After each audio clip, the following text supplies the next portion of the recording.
Hello. Welcome, Hello. everyone. Hello. Hello.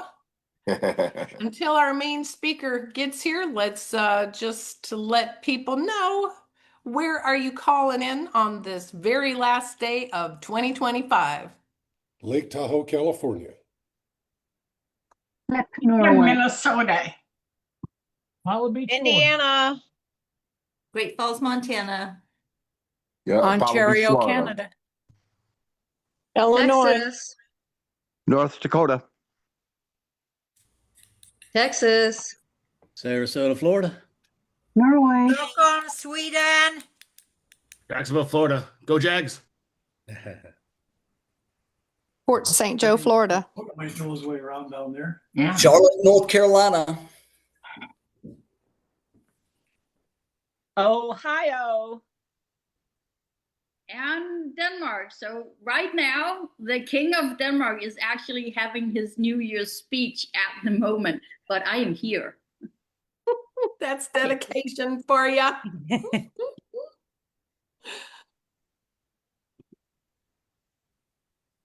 Powerful. Anybody else want to say where they're calling in from? Northeast Texas, Chicago, Ontario, Canada.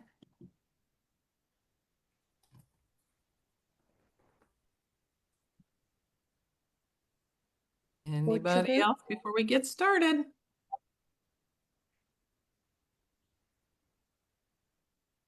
Wonderful. Well, it is now a minute over, so we are going to get started. And I do mute everyone each week because sometimes there's some background noise there that we eliminate by doing so. But here we are on the very last day of 2025. Woo! And can you believe how fast it went? I seriously can't comprehend that that was a year going by that fast. So it is good to see each and every one of you here on this call, and so many of you calling in from all around the world, actually, and all around North America here on our North American Weekly Call. So it's the last day. And what do you do on the last day? Many people are making plans for what's going to happen in 2026. Zinzino has had a absolute record-breaking year this year, and it's not stopping here. We know that momentum is going fast. And so what can you be doing to make sure that your business is getting that momentum? Well, to have our fantastic goal setting masterclass to make sure that your 2026 is going to be the best year ever, we have the best speaker on to talk about that.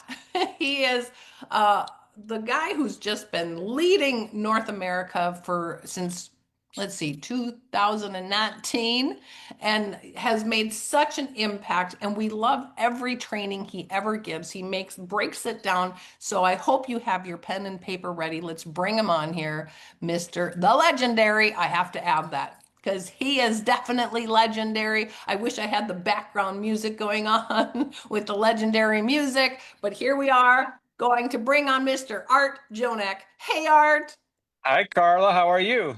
I'm doing amazing. You look And I know, amazing. can you see here, Art? You're going to be coming to Minnesota soon, and I know how much you really not crazy about this kind of weather, but it really is beautiful up here, and we're looking forward to having you here in Minnesota. I'm in Wisconsin, but we're very close to Minnesota. Coming up here next weekend. Well, I would say looking at you and the background and the beautiful snow, it's like a picture perfect holiday postcard. I'm excited to go see that. It almost looks like it's AI generated. It's absolutely amazing. And I look back at the years that you mentioned here, and I think in the US, we've grown sales by over 30-fold in that time. And we're just getting started. And then I think back about where you were those years ago and who you've become, who you are today, the team that you're leading. It's just been amazing. And that happens not by accident. Like life can either happen to us or we decide to structure it, right? We decide to bend the universe in our favor. And that's the topic of today's masterclass. And it's going to be a masterclass. So you hope you have paper. I have pen and paper. Some of it will do screenshots, so it's easier to just do a screenshot, right? To keep your notes. This isn't necessarily for entertainment. Maybe it'll be entertaining. It's designed specifically to help you have your best 2026 possible, right? What if 2026 was your best year yet? And I know without question, Carla, that that's on your list to have 2026 be your best year yet. And you mentioned that the year flies by quickly. Well, I was thinking on this because we were doing a lot of reflection time in the last 3 days here. We went out to the hill country with the family, and a 10-year-old, 1 year to them is 10% of their life. So, like for 10-year-olds, a year takes forever, right? It takes forever to go by. It's like, oh my gosh, this year was amazing. And when we're 50 years old, 1 year is only 2% of our life. So it feels like it's gone by quickly. It's just the way the mind works. So how many of those days were filled with firsts? How many of those days were filled with things that you hadn't done before? Because what I'm noticing is it's those new things early on in life that makes life seem long. And it's the same here, right? If you go out and actively create something new every single week, every single month, life seems a lot longer. If we fall into an older habit, it seems a little bit shorter. And I'm going to post later today, and I got to make a note of that. I was reading just this morning, and it was a lady reflecting on her life, and her words were so powerful, Carla. Like I just had to read them 4 or 5 times, and I'm gonna post that on my Facebook today because I don't have it here, and I don't want to mess it up. But when you read that post and what she wrote, I think for many of us, as we've focused in on 2026, it's going to be an interesting way to review. Also, at the end of this call, I'm going to share with you the single one thing that I think if you focused on that one thing in 2026, it would make everything else more effective. It's going to help you achieve all the other things.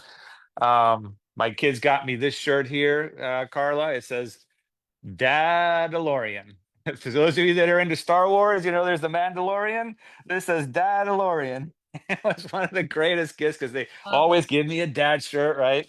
And I've been wearing this shirt since Christmas, and so many people like, oh, I love that shirt. I want to buy that shirt, right? It's conversation starters. And then here's something else that I got, Carla. It's a book called The Galactic Dance Chronicles. So some of you know that my younger daughters are into dance, right? My middle daughter's a ballerina. The best-selling fiction book of 2025. Does that guy look familiar on the cover? Right? They based that on me. And at the bottom it says The Tales of Jedi Art Jonak. And you open it up and it's got the chronicles in here, and there's 240 pages in 10 different chapters of adventures based on the goals that they've had and I have, my habits, my life, my past life, my mom, their love for dance, and AI generates it and it prints it out. And it's just fun to read, right? So the world is moving. It's moving quickly, and we're going to touch on that at the end of the call. It's like, how does this AI stuff impact us, right? Some of you may be worried about it. Some of you may be excited about it. I'm not sure, but we'll talk on that. So let's get this party started. I'm going to go into share mode here. iCloud Drive, best year yet. And then let's go. Whoops. Make sure I don't lose you. All right. So here's where we'll start. Time management. And it's like, I think these days when I travel, I watch what people do, Carla, and you might be the same, right? You're saying, what are they people doing at the airports while they're waiting for their flights? And what they do is they're scrolling on their phone, right? And at first it might be Facebook for about a minute or two. That used to be 30, 40 minutes. Then it's TikTok videos and so forth. And eventually it ends up on a game like Wordle or moving, pixels on screens. And we spend so much time on screens. We wake up in the mornings, for many people, they're on their phones. Then for work, they're in front of their screen. Then in the evening, they're in front of their screen for TV. Then before they go to bed, they're on the phone again. And And we're spending so much time just watching pixels on a screen. And a lot of times the goals that you have set for 2026 comes down to priority management. So I'm going to start off with some hard truths.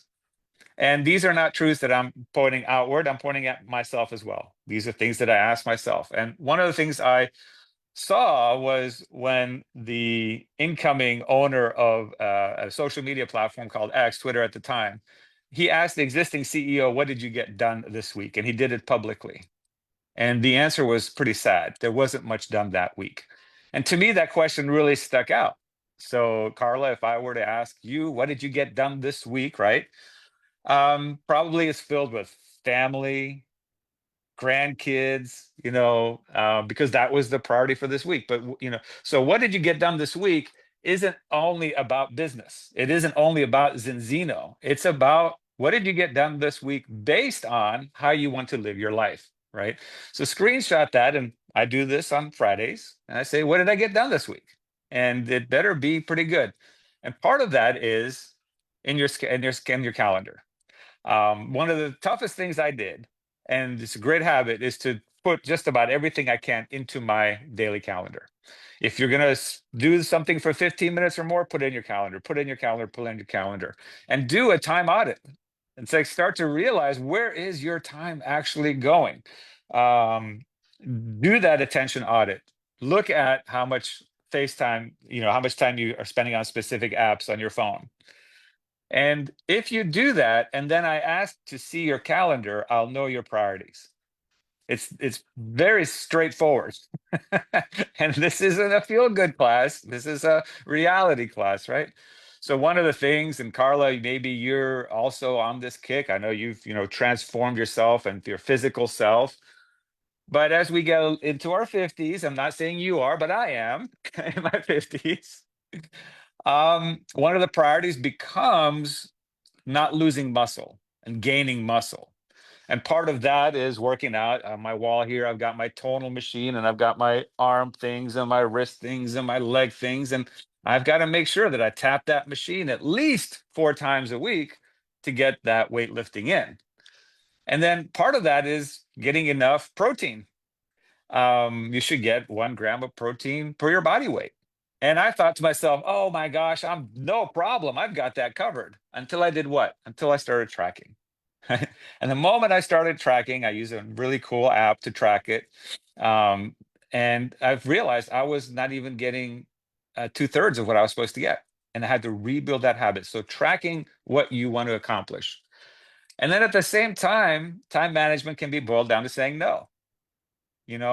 Carla, and I'm just using you as an example since you're the moderator here, but I know this year there are quite a number of things that you've decided to no longer put up with in your life. Things that you would say no to. Nope, that doesn't fit into my life. And so what are the things that you need to say no to be able to do the things that you want to do, right? And then here's the hardest truth I'm going to share with you today. And then we'll go into very specific actionable steps. What if the true test of intelligence is if you get what you want out of life? What if the true test of intelligence is if you get what you want out of life? And there's a friend, a mentor named Naval, who taught me this. And when he asked me this, when this question was posed, it really made me stop. Because most of us go around thinking we're so smart, right? We know all this stuff. We're intelligent. And then we post on social media our smartness. And that's just human nature, what I noticed in this year, in 2025. But how intelligent are we if we're not getting what we want out of life? So politics aside, doesn't matter. Whoever is the president now, or who was president at the last term, anybody that says, oh, they're not intelligent, I have to question that, because they set a goal to become the president of the United States and they achieved their goal. So they must be some level of intelligence, right? So if you're not getting what you want, how smart are you? And what do we do with that? And what we do with that is to say, well, if I'm not in the shape that I want to be, and if I don't have the faith that I want to have, or the connection with a spiritual being that I want to have, if I'm not, don't have the family environment that I want to have, if I'm not in the relationship that I want to have, if I'm not creating a break to zero income the way and the size that I want to have, what's missing if I'm not getting what I want out of life? So write that down. Say, what's missing, right? What's missing for me? Where am I not being intelligent enough? And so it boils down to this. Whatever's missing, we need better thinking around that. So we have to be open to new inputs, new ideas. That's why many of you are watching this and watching it on the replay, because you're saying, hey, what if I could pick up one idea for better thinking around this area? Now, I have strong beliefs, loosely held. What that means is that I'm very firm in my beliefs because I've had, a iterative process to create those beliefs. But if Carla and I are having a conversation and she brings in new facts, new perspectives, new ways to look at something, my beliefs are loosely held enough that I will change my view. And I think it's perfectly fine to change your viewpoint on something. I think it's also very interesting in 2025 how many people don't, want to say that they've changed their view on something. And then those that do say they changed their view on something, the crowd says, ha, ha, ha, you were wrong before. No, if somebody has the ability to change their mind, it tells me that there's somebody that's a critical thinker, right? So one, better thinking. Where can you get better thinking? What books are you reading in 2026 to get the better thinking? If you're averaging one book a week, which is what I do, that's still only 50 some books a year. You still have to curate those books down to what you think is the best set of 50 books to help you with that thinking. I looked at my list at Spotify, which is, you can listen to music, but podcasts as well. I listened to over 100 podcasts in 2025, and a lot of it was on 2x speed. Why? Because I'm just looking for that slightly better thinking. And then number two, action, acting on what we believe is the correct path based on your current thinking, right? So it's two-part. One, improve our thinking, and two, act on that thinking. A lot of the coaching sessions that I have, Carla, and probably you are the same, is that once you have the person say back to you the questions that you ask, in many cases, they realize, I already know what I need to do. I'm just not doing it. And if you're doing both, thinking and acting, and still not getting the results that you want out of life, then we need to ask, where are we not being smart enough to adjust our thinking, right? Do we have such strong beliefs that we're not loosely held enough to adjust them, to change them? One of the questions that I would ask you during dinner or lunch is, hey, Carla, what's something that you've changed your mind about in the last year? Now, I'm not asking you to answer that now, but that question is very telling. If somebody says, I haven't changed my mind about anything in 2025, I'm going to say to myself, that's interesting. That person's pretty stuck in their views. And if they can't say that they've changed their mind about anything in the last 2 or 3 years, I'm going to think to myself, this person really needs to adjust their focus, right, on getting better. So part of intelligence is not just getting what you want out of life, but knowing what you want. So here's your kind of the first homework assignment is, Carla, you and I have done this in group settings, right? I get a notepad out. I write the words I want at the top. We make a list of 1 through 50, and we start asking people, what do you want? Well, what do you want? And people get so uncomfortable. And Carla, you've seen this, right? The uncomfortableness, because we're taught to not want. We're taught to not be want thinking. But then you start writing it down. I want a dishwasher that's not that loud at night so doesn't wake me up. And I want this. And then as you get further down the list, items 30, 40, you start to touch on the things that are emotional, the things that would drive you. So creating a list of what you want is a project that shouldn't be a 5-minute project or a 10-minute project. For me, for 2026, creating a list and a review of the year is a multi-day project, right? So how do we get the most from 2025? Well, wait a minute, Art. I thought we were going to talk about 2026. Well, we are. But let's go back for a moment and look at 2025. Let's do a quick review. And step number one, as your homework assignment, is your highlight list. Is look at all the things that went well for you in 2025, right?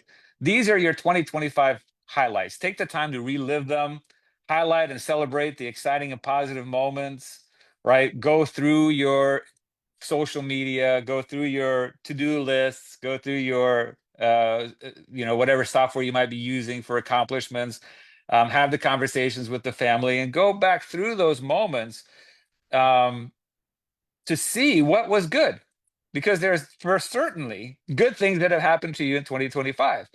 And then look at those things. And then in addition to that, on your highlight list, I want you to look at the goals that you set for 2025. So what are the goals that you set for 2025? And then for each goal, ask yourself, did I accomplish this goal or not? Now, here's a tip, right? I used to think that goal setting was very binary, meaning it's 0 and 1. 0 means I didn't accomplish it, and 1 means I did accomplish it. But a lot of goals aren't really binary like that. They're not 0 or 1. A lot of goals you can say, hey, my goal was to lose 20 pounds, right? And then you look at the end of the year, today's December 31st, 2025, and you didn't lose 20 pounds, you lost 17. And if you were only scoring yourself on a binary yes or no, you would say, oh, I failed. But that wouldn't be the truth, would it? No, what you want to put down there is say, I accomplished 85% of my goal. And that is the accurate assessment of that goal. I accomplished 85% of it. Oh, my goal was to be crown. And you didn't get the crown this year. Okay. But guess what? You're at director and you're very close on the credits for crown. So you can say, no, it's not a failure. I didn't get to crown. You can say, hey, I accomplished 80% of the path to crown in 2025. I only have 20% of the way to go. So look at your goals and say, hey, what did I accomplish? What did I not accomplish? And then grade it, right? Give it a percentage instead of a 0 to 1. And here I am drinking my blue Avatar Smurf juice. Hopefully all of you created the habit in 2025 of drinking a liter of that blue juice throughout the day. Yes, it's called FICO-Sci. Some of you call it Psycho-Fi. And so put that percentage there. Now, some of you might say, I didn't make a goal list for 2025. I got it. No problem. Then I want you to say, if I would have created a goal list, what would those goals have been? Right? If I would have. So that's the assignment for number 1. Number 2 is your learn and grow list. So make a list of everything that did not go right in 2025, right? Of things that didn't go your way. And this is our learn and grow list. What can you learn from this list is don't make the same mistakes again, right? Figure out what you need to fix and fix it. You can't make the same mistake twice, right? The first time it's a mistake, the second time it's a choice. And then I follow Charlie Munger's advice, right? Charlie Munger was Warren Buffett's partner, passed away just recently, amazing mentor. If you haven't read Charlie Munger's Poor Almanac, it's a phenomenal book, right?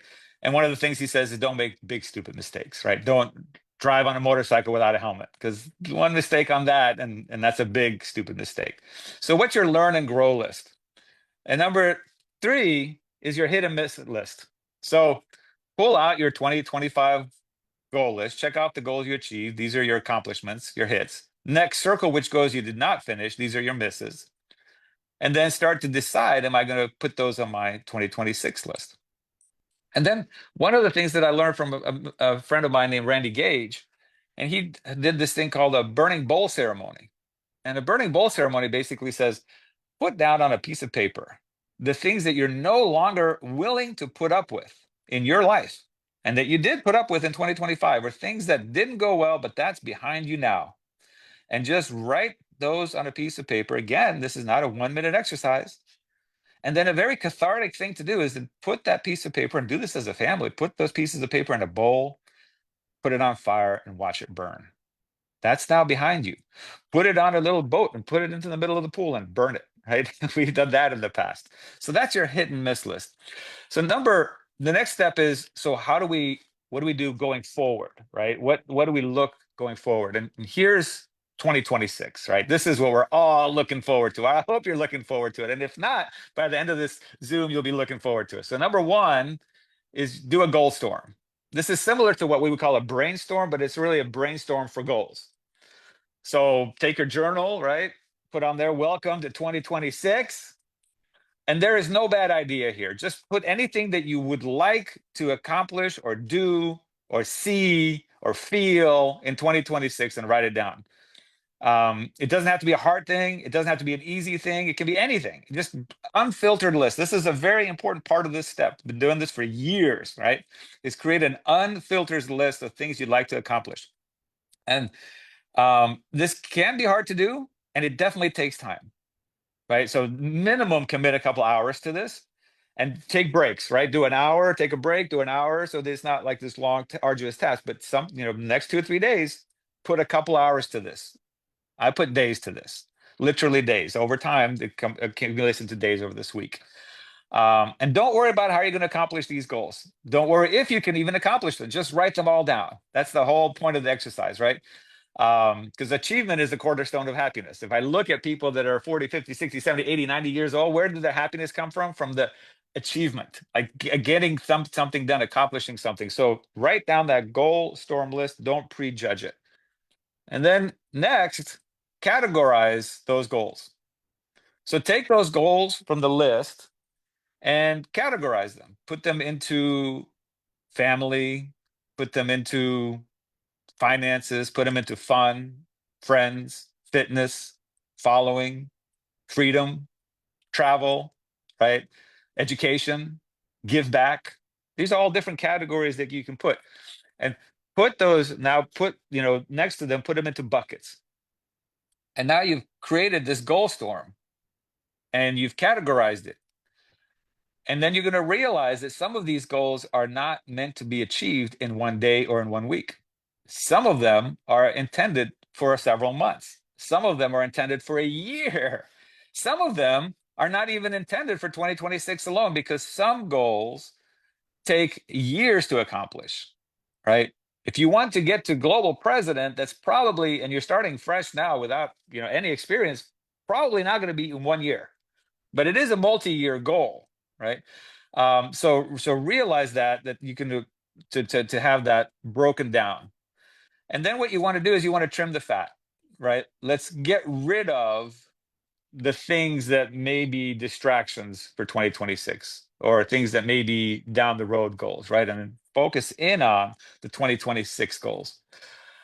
And then number 3, to get the most from 2026, and I got to update my slide there because it says 2025, but to get the most out of 2026 is narrow down the list to a smaller amount of must-have goals, right? This could be 3, 5, or 8 goals, usually not more than 10, are the must-have goal. And let's narrow it down to those lists. Those are the must-have goals, because if you get all of these must-have goals right, there's a high likelihood that you'll accomplish another 50 goals on your list, right? Because those 5 will have such a strong impact on the others on your list. So if you might say, hey, my goal is to gain 10 pounds of muscle, lose 10% body fat, 5% body fat, then guess what? A lot of other things on your list for health are going to start taking care of themselves. If your goal is to get 8 hours minimum of great sleep, deep sleep, and you're tracking that, and you consistently go to bed at the same time, wake up at the same time, get that good deep sleep, REM sleep, guess what? If you hit that goal, and I'm speaking from personal experience here, I have an 8 sleep bed that tracks all of it, is then all of a sudden I make better decisions during the day. I'm a better dad. I'm a better business person. I'm a better sleep gives me better workouts, right? So there's a downstream effect. And then here's the thing. Next to each one of those goals, you're going to want to create a strategy, right? And see, this is why I'm saying this isn't a 1-hour project, right? This is a multi-hour, multi-day project. And you might think, Art, I could be accomplishing my goals in those multi-days, multi-hours of focusing on this. Yeah, you could be. But I'm also sharing with you that in most cases, taking the time to do this will help you accomplish those goals much faster, right? You're going to have a pathway. So let's say your goal was to make $250,000 in 2026. If you're not already making that, perfect. Then what's the strategy? In order to make $250,000 in 2026, I must start writing. What do you need to accomplish? Do you need to get a raise at your job? Do you need to also hit a certain rank in Zinzino? Do you need a third income stream? Do you need to start learning of how to invest in stocks better so that you can have a nicer return? What are the things that you're going to need to do? What's your strategy to go accomplish that?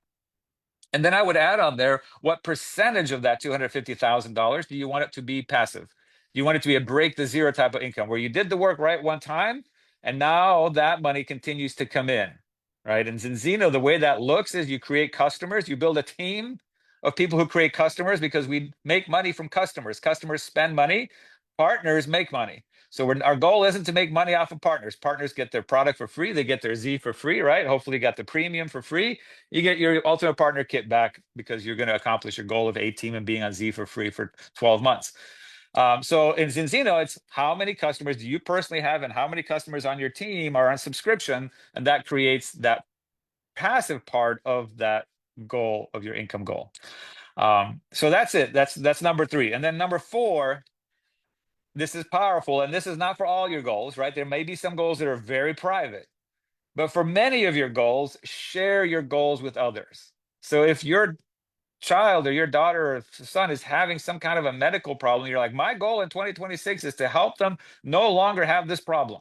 Wonderful, beautiful goal.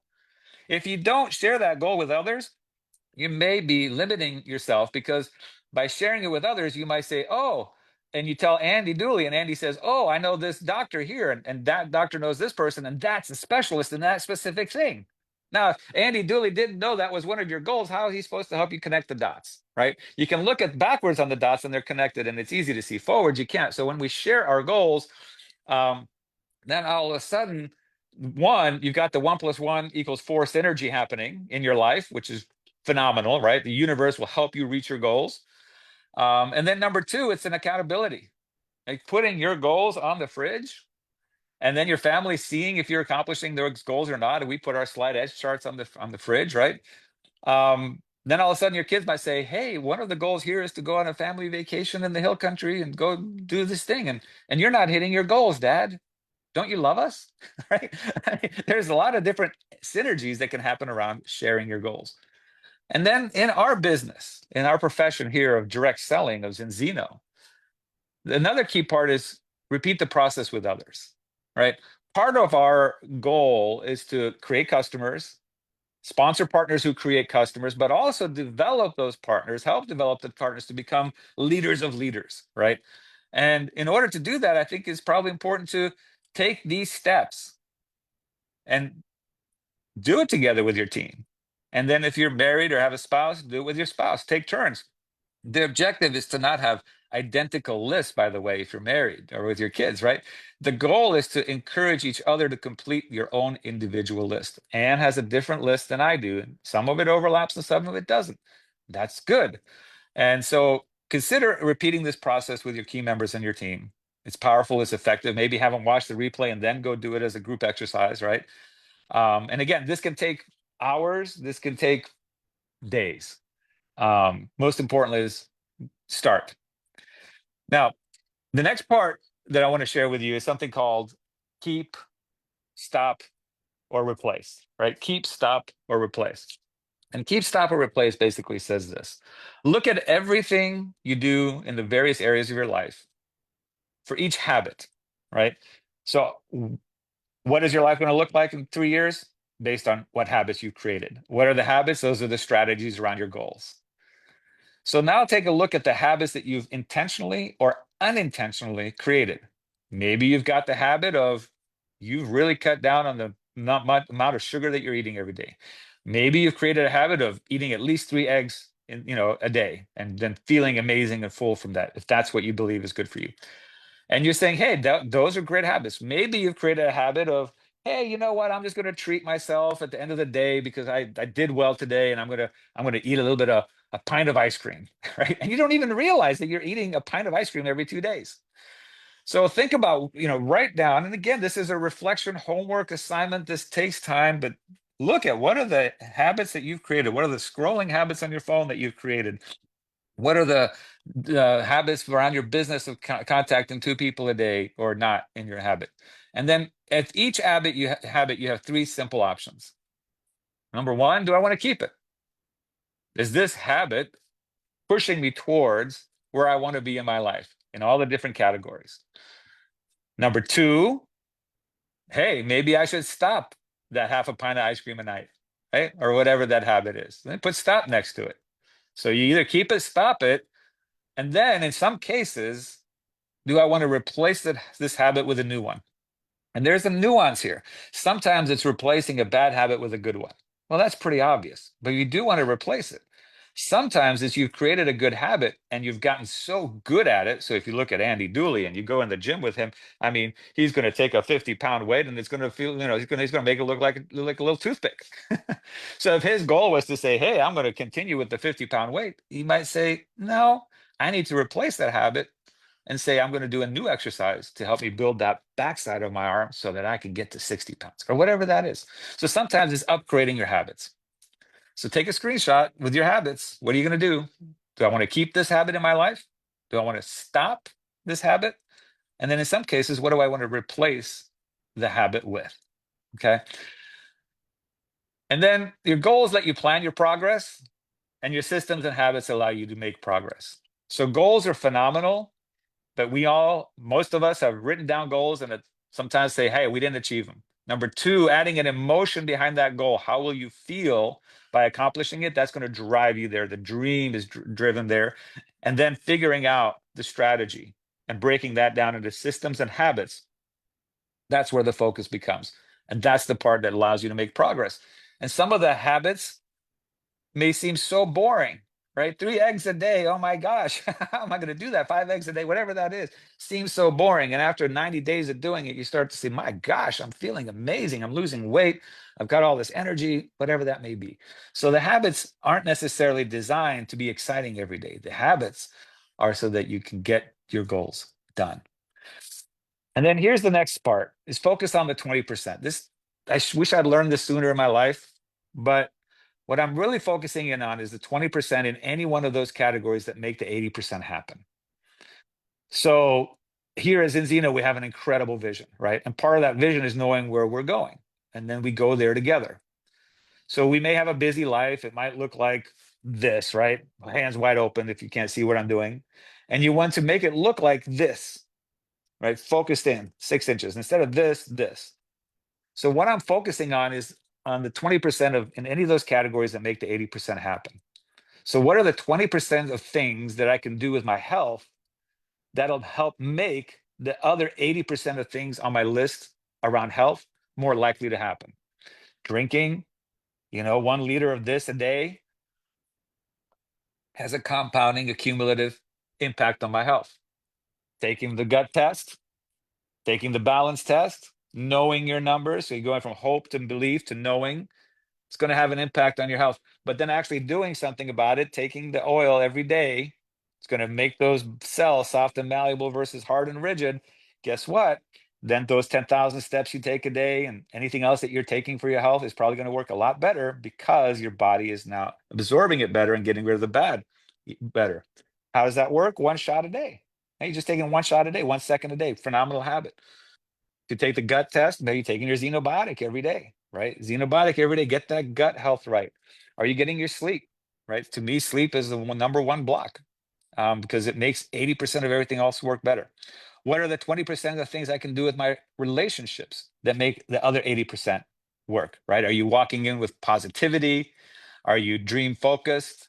Are you kissing people hello and goodbye with their dreams? Or do you bring drama to the conversations, right? What are the 20% of things you can do with your Zinzino business? What are 20% of the things you can do in your spirituality, right? Sleep, lifting heavy things, right? So those important things, I just focus on those things. And often what happens is that many of the smaller things on my list fall into place. So ask yourself, going into 2026, the theme, what could it be? For me, I'm continuing to have one of my themes to be to minimize and simplify my life. And I'm going to go do it around the goals of having good vision, bringing things together. But simplicity is a big thing. Now, once we have the goals, I want to share with you something I learned from a friend of mine named Jeff. And he taught this to me 20 years ago. It's slightly iterated, but the premise of it is here. So I want to, give him thanks. And goal setting is this. There was a story of a graduating class of Yale University. They asked the graduating class who had written down their goals. And this was back in 1953. And one of the top universities in the world, Yale, 3% of the people had written down their goals. 97% hadn't written down their goals. They came back and surveyed the same class 20 years later in 1973 and asked them what their net worth was. So they did just one marker, which was the money side, but they could have done friendships, relationships, spirituality, health. They could have done all those. And the 3% who had written down their goals had a bigger net worth than the other 97% combined. Phenomenal study. So number one, I'm going to give you the 6 steps to goal setting. Number one, written. I don't know why. I don't know the science behind it. If we had Orion Sala here, he could tell us all about how the brain neurons work and why this is the case. But I'm not going to say it's an absolute, but it's pretty close to an absolute. The goals being written make a huge difference. So you might think, oh, I have my goals. They're in my head. I don't suggest that. I suggest putting them down and writing them down. Number 2, be specific, right? The more specific they are, the more real they become for your brain. Again, I don't know what the science is on the brain. Orion Sala would, right? But if you want to be very, very specific, what's the rank you want to reach? How many customers do you want to have? What's your T balance going to look like at the end of 12 months, 6 months? Be specific. And then number 3, best example I can give is some of you might be traveling down to Orlando for the event, right, in January. And I can tell you the day before you travel, you're probably going to get more done that day than any other day of the month. Why is that? Because when there's a time element attached, a lot of what we do happens in the last 20% of the time. Many of you that have rank advanced significantly, like platinum and diamond and director and crown, that last week of the first time you're getting there, you know that you got a lot done in that last 20%. So again, I don't know how the neurons work in our brains, but what I do know is when you put a time element to something, magic happens. So every goal you have there that is time elementable, if that's a word, put a time element on it and then stick to it and watch what happens. No time element, it's just going to procrastinate. Number 4, we've touched on this, is have a plan, right? This is why we do what I learned from Orrin Woodward and Chris Brady, something called PDCA. Plan, do, check, and adjust. Plan, do, check, and adjust. You're constantly revising your plan. Plan, do, check, and adjust. Remember, your first plan will be your worst plan. That's just how it works. Don't worry if it's good or bad. Just get one plan down, one strategy, one system of habits, and then continually update it, right? You'll learn things along the way as you're in action, as you're in motion. You're going to constantly be upgrading yourself, and that plan is going to iterate. Iteration means that there are adjustments along the way. So don't worry about the perfect plan. It's not going to be perfect. Literally, your first plan is probably going to be the worst plan. But over time, it's going to iterate and get better and better. And then number 5, what's the price that you're willing to pay? You have to give up something. If your bowling average is over 100, you're going to maybe have to think about that, because most people that are financially successful don't have a bowling average over 100. Now, I'm not putting down bowling. It's still one of the most common pastimes out there. But you may be picking that as a sport, and if you're making money with it, great. But if you're not, and I like bowling, it's fun. But think about it. What are you doing instead? Are you not doing the Zoom call on Wednesday nights because you went bowling? Are you, where are the priorities? And I learned from Jim Rohn, one of my personal mentors, amazing guy, rest in peace. And he told me, he said, he always told me, he said that the price of neglect is much higher than the price of discipline. The price of neglect means that you'll have to fail for the rest of your life, is what he told me. The price of disciplines means that if you find the right vehicle, like in our case in Zeno, and apply yourself for a period of time, you'll have the rewards that very few people only ever dream of having. But there's a price that you're going to pay, right? In the short term, you're going to be uncomfortable, and later you'll be comfortable. Working out a couple times a week, uncomfortable maybe, but later comfortable because you can still move and you've got ability of walking without a walker and all these things, right? Same with your income. So what's the price that you're willing to pay? What do you need to give up? Where do you need to get uncomfortable so that you can be comfortable later in those areas? And then finally, man, look at them every single day. I'm going to be heading up to Chicago and then Minneapolis, and I'll see Carla up there. And I can tell you, every time I've gone to Minneapolis and Minnesota, and I don't even know how many times I've been up there now, it's been a lot of times, Carla is a master at this. She basically takes her top goals, maybe your dream list or whatever you may call it, and put it in your day timer. Put it on your phone.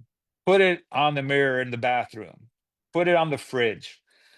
Carla has it right there in her Mercedes, right on the dashboard, right there where she can see them all the time. Because throughout the day and the year, you're going to run across people that are going to be maybe negative. Maybe I'm not manifesting that for you. There may be negative people out there, and they're going to try to nudge you off course, right? There's going to be other distractions out there. There's going to be wolves in sheep's clothing trying to do all these different things other than the core commitments needed to succeed in Zinzino, right?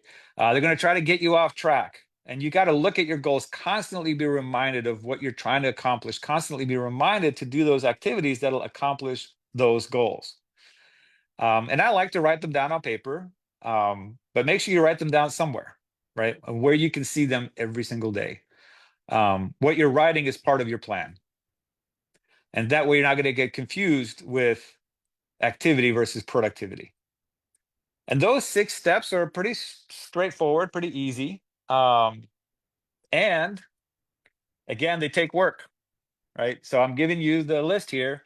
Take a screenshot, right? Take the screenshot right here, have it be written, put a time element to each one, a plan to accomplish it, the price you're willing to pay, and then look at it every single day. And I wrote plan to accomplish it there twice, but it's actually the written specific time element, have a plan to accomplish it, price you're willing to pay, right? And then let's look at the daily. So we've been zooming out, and then we're zooming in, and we're zooming in. And let me introduce you to something called the Ivy Lee method. And Carla's got this memorized because I've been going through this with her and her team for a couple of years. But for those of you that want a refresher, or you're maybe not familiar with this, let me share with you the Ivy Lee method. The Ivy Lee method is a stupidly simple way of getting things done. And that's partly why it's so effective, right? And I can tell you that I love reading biographies. And inevitably, Elon Musk to Taylor Swift to whoever it may be, they're using this method in some form. I mean, just it's almost like a universal principle. So if they're all doing it, why shouldn't we do it? Let's take a look at what it is. And in I think it was 1918, there was a guy named Charles M. Schwab. No relation to Charles R. Schwab, different guy, but also super successful, right? President of the Bethlehem Steel Corporation. And it was he had the largest shipbuilder and the second largest steel producer in the U.S. at the time. And even Thomas Edison, when you read the biography of Schwab, he called him the master hustler. He was constantly seeking an edge on the competition. And one day he wanted to create a goal that the next year he wanted to increase the productivity of his team leaders, of his organization. Sound familiar, right? And there was a guy named Ivy Lee. That's where the name comes from, Ivy Lee method. He was a successful businessman, nowhere near as successful as Schwab. But he was a pioneer in the field of like public relations. And Schwab brought Lee into his office because he heard about it. He said, show me a way to get more things done. Show me a way to have my executives get more things done. Show me a way to help them be more effective. And he told them, he said, give me 15 minutes with each one of your executives. And Schwab asked him, how much will it cost? And he said, it's not going to cost you anything. But after 90 days, after 3 months, you can send me a check for whatever you feel it's worth to you. And during those 15 minutes, he taught them what I'm about to show you. And then what happened was at the end of the 90 days, Schwab gave him a $25,000 check. Now, in those terms, back then, 1918, that's about $600,000. So the advice was worth $600,000 to him. So here's what it is. Basically, if you commit to nothing, you'll be distracted by everything. Write that down. If you commit to nothing, you'll be distracted by everything. So your day can just go by, and all of a sudden you say, what happened to the day? What did I get done? And then you look back at the week and say, what did I get done this week? And all of a sudden it's not much, right? So this is simple enough that it actually works. Number one, at the end of each day, write down the 6 most important things you need to accomplish tomorrow. Now, don't get stuck on the number. If you want to do 5, do 5, right? But to do something.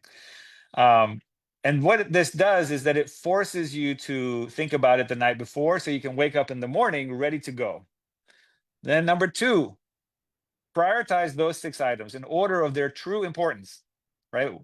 And this forces you to make tough decisions, right?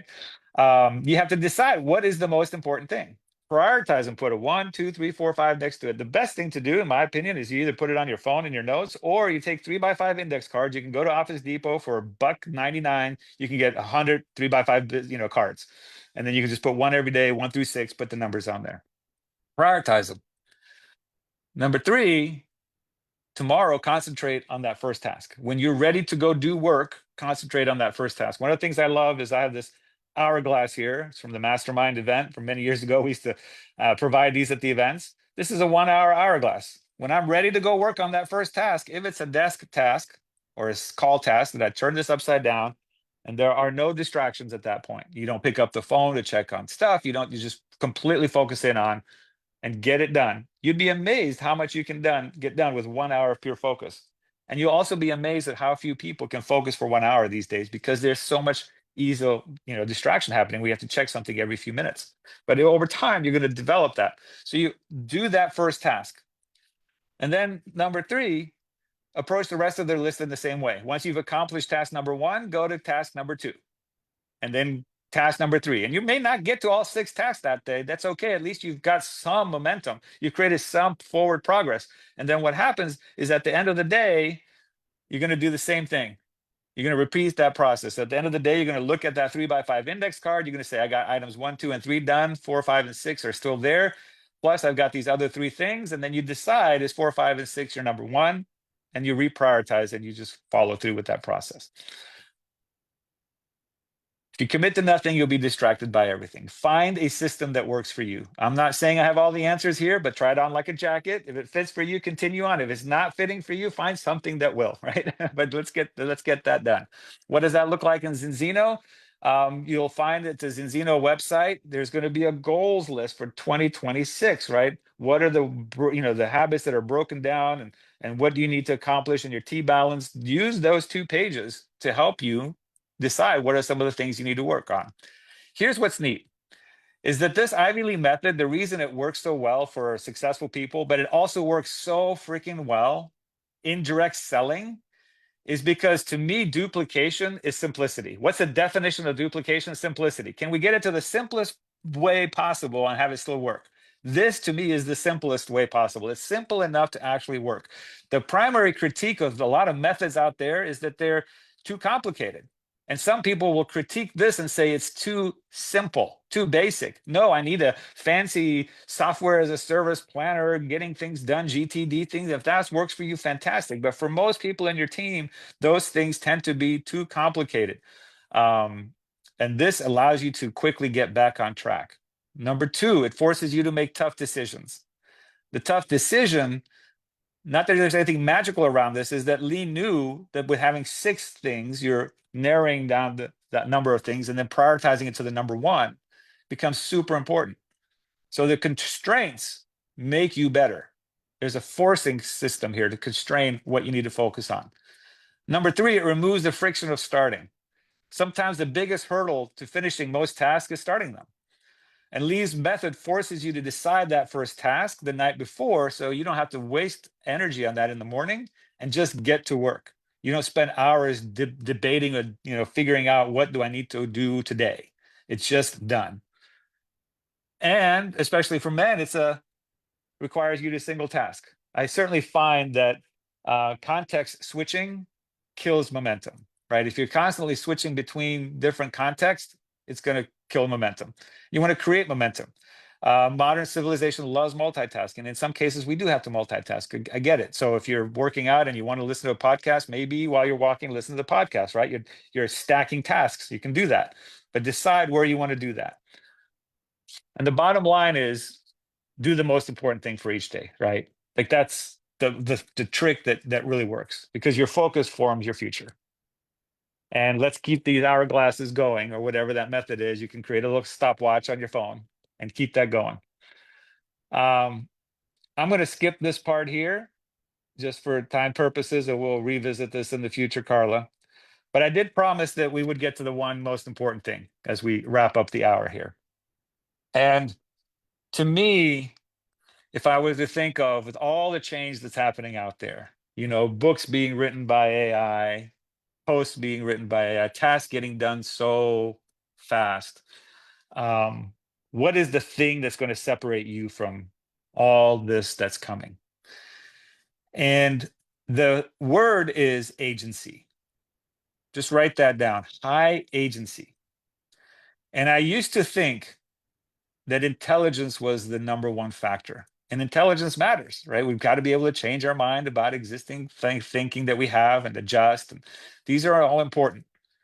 But today, my belief is very strongly that I'll take agency over intelligence. And the good news is that all of you can develop agency. Some of us have a higher IQ than others. Maybe we can develop that or work on that, but the agency part is within our control. So the obsession over IQ that entertainment and media and books give us may not be the thing. This is the place that I've really changed my mind about in 2025. We're hiring for agency as in Xena, right? We're educating on agency. And what is agency? So agency is a personality trait. It refers to an individual's capacity to take initiative, to make decisions, to exert control over their actions, over their environment. It's about being proactive rather than reactive, right? Someone with high agency doesn't just let life happen to them, they shape it. I think of it as a blend of efficacy and determination, and having a sense of your own path. So people with strong agency tend to set goals, create habits, strategize, and then they pursue those habits with confidence, even in the face of obstacles. And I've known Orion and Hilda Sala for a long time, Orion for 30 years. And he is one of the highest agency people I know. Same with Hilda. Doug, Berghat Pedersen, the CEO, super high agency. There isn't a brick wall that if they needed to get through, that I've seen Orion say, no, I'll find a way to get through that wall, over it, under it, around it, blow it, blast it, whatever it takes. Super high agency. And going into 2026, people with strong agency tend to just say, I'll figure it out. And then they actually do. And on the flip side, someone with low agency might feel like a passenger in their own life, waiting for external forces like luck and other people or circumstances, or a campaign in March that says, hey, sponsor one, be a president, right? Or something to dictate what happens. And agency isn't quite the same as assertiveness or ambition, but they can overlap. Agency is a little bit quieter. It's more internal. It's a belief that you can act, and then it's paired with that you will follow through no matter what. No matter what, we are people who finish things. You hear Orion Sala and Hilda Sala say that. So high agency people, they lean toward an internal focus, feeling that they steer their own fate. And low agency people lean externally, seeing life as something that happens to them. And there's a CEO of a company called NVIDIA, Jensen Huang. I've listened to a lot of interviews with him this year.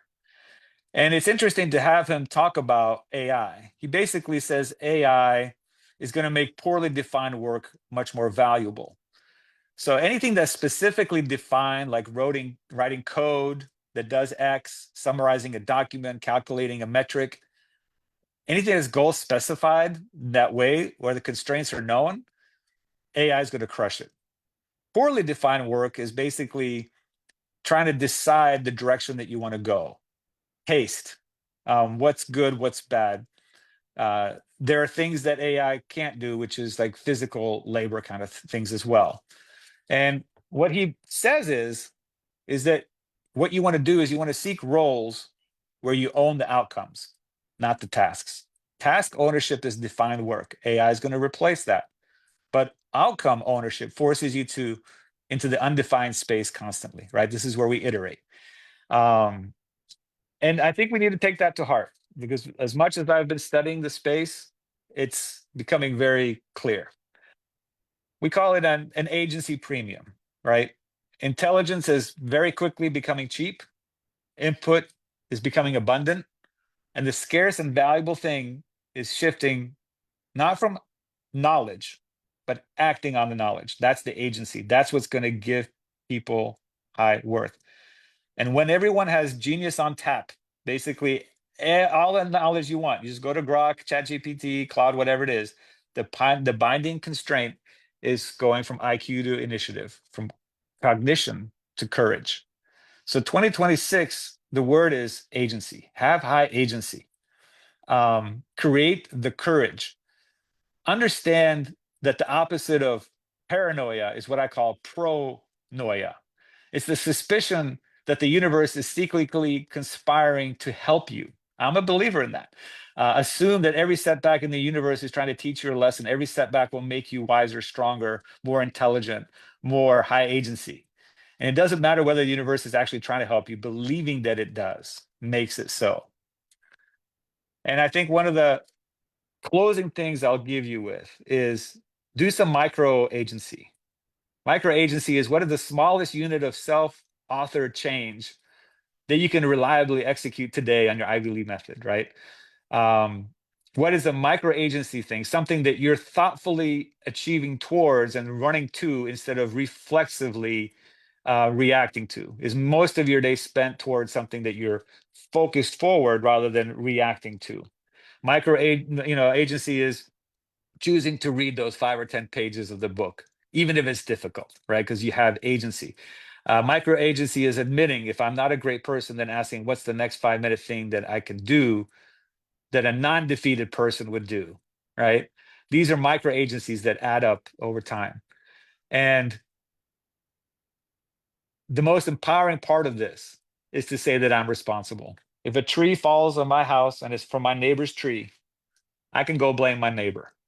But the more empowering thing to do is say, I take responsibility. I need to go hire somebody, cut down the pieces, fix the roof. It's on me. And then we'll have a discussion with my neighbor, right? Because here's what happens. If you say you're responsible for 100% of things in your life, and that's a lot to say 100%, everything you've created in your life is based on your habits, decisions that got you there. How intelligent are you, right?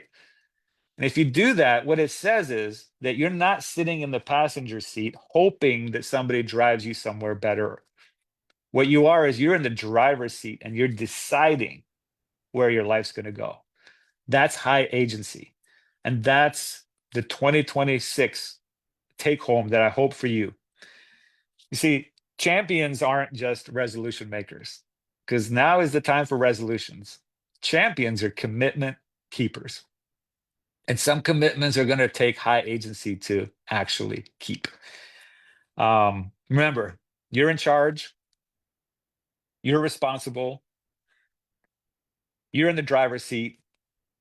This is the most empowering thing thought that you can have. So I hope all of you a happy new year. I hope you're planning to be a commitment keeper in 2026.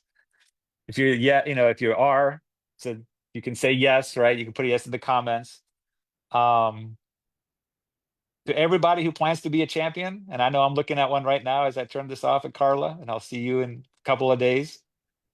To be a commitment keeper in 2026, I'll say that I'm proud of you because you can do this. So happy new year to every single one of you. Thank you for being here for this 1-hour class. Go through it again if you need to. Go through those screenshots. I see a lot of yeses here, Carla. I'm going to turn it back over to you. Absolutely powerful here, Art. We can't thank you enough. We are all ready with all these yeses, making definite plans to make 2026 our absolute best year. It's going to be Zinzino's best year. So hopefully with all of this, you can make it your best year. So many people have been writing me going, well, how can we already get the replay? What are we going to do? I stream live into the North American Teams and Zeno Facebook group. So it is already there.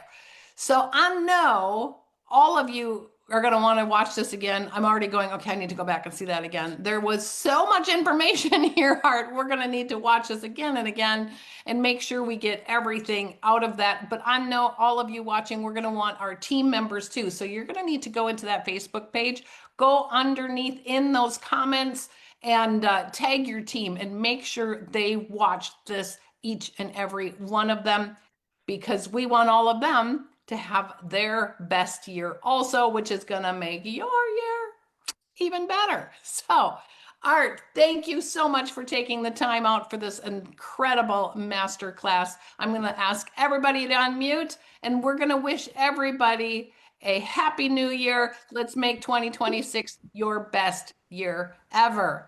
Thank Happy New Year. Happy New Year. Year. New Year. New Year. Full for Feliz every Navidad. year for us. Happy New Feliz Navidad. Happy New Year.